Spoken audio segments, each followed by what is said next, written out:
Pada hari Rabu ini, 1 hari bulan April 2026, konfrontasi terhadap Iran telah memasuki fasa di mana blok anti-Teheran tidak lagi hanya terdiri daripada Israel dan Amerika Syarikat. Negara-negara Arab Teluk mula menyokong tekanan yang lebih besar ke atas rejim Iran, manakala sebahagian Eropah memutuskan untuk mengehatkan sokongan ketenteraan secara langsung kepada usaha Donald Trump. Hasilnya ialah satu kejutan berganda.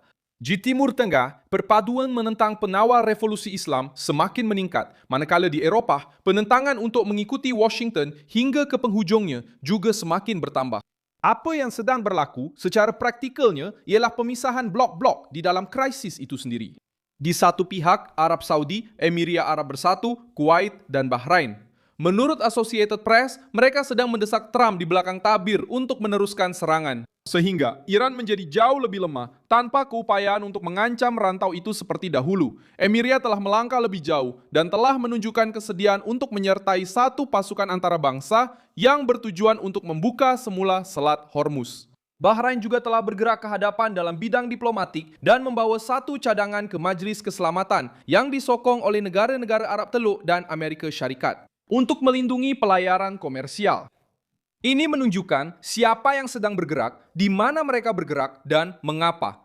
Kerana negara-negara ini tahu bahawa jika Teheran terus mempunyai kuasa untuk menekan laluan, pelabuhan, minyak dan peluru berpandu, ia boleh meletup dengan lebih dahsyat. Di pihak lain, Eropah tidak muncul sebagai sekutu operasi penuh kepada Trump.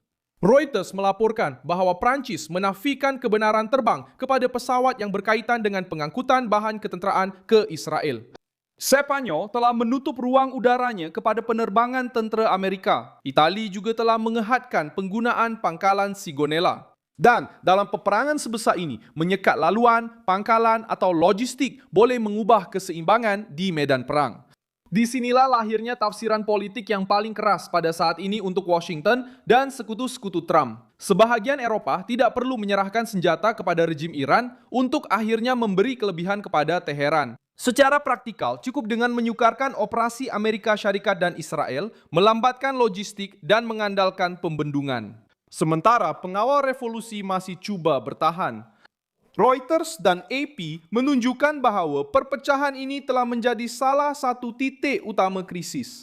Sehinggakan Trump mula menyerang secara terbuka orang Eropah yang menolak sokongan yang lebih kukuh.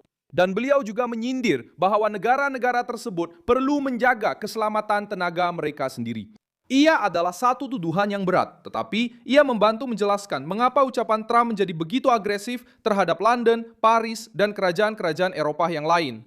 Trump berkata pada 31 Mac bahawa Amerika Syarikat mungkin boleh menamatkan kempen ketenteraan dalam 2 hingga 3 minggu. Dan Marco Rubio menyatakan bahawa Washington sudah melihat kemungkinan garisan penamat. Matlamat yang dinyatakan oleh mereka adalah untuk melemahkan keupayaan ketenteraan Iran, termasuk peluru berpandu, drone, pertahanan udara, dan ancaman nuklir. Ini menjawab bagaimana dan mengapa operasi Amerika menyerang struktur kuasa rejim untuk mengurangkan keupayaannya melakukan serangan dan menakut-nakutkan di rantau ini. Reuters melaporkan bahawa OPEC melihat pengeluarannya menurun pada bulan Mac disebabkan oleh perang dan kesukaran dalam ekspor tenaga antarabangsa. Beliau memberi amaran bahawa April mungkin membawa impak yang lebih besar ke atas Eropah dengan kehilangan bekalan, tekanan inflasi dan kesukaran untuk bahan api seperti diesel dan bahan api jet.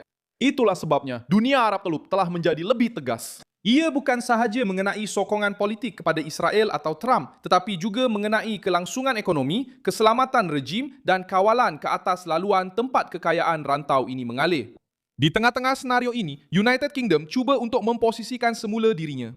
Keir Starmer sudah bercakap tentang memperdalam hubungan dengan Eropah kerana kejutan yang disebabkan oleh perang. Dan beliau telah mengumumkan satu mesyuarat dengan 35 negara untuk membincangkan pembukaan semula Selat Hormuz dan perlindungan pelayaran.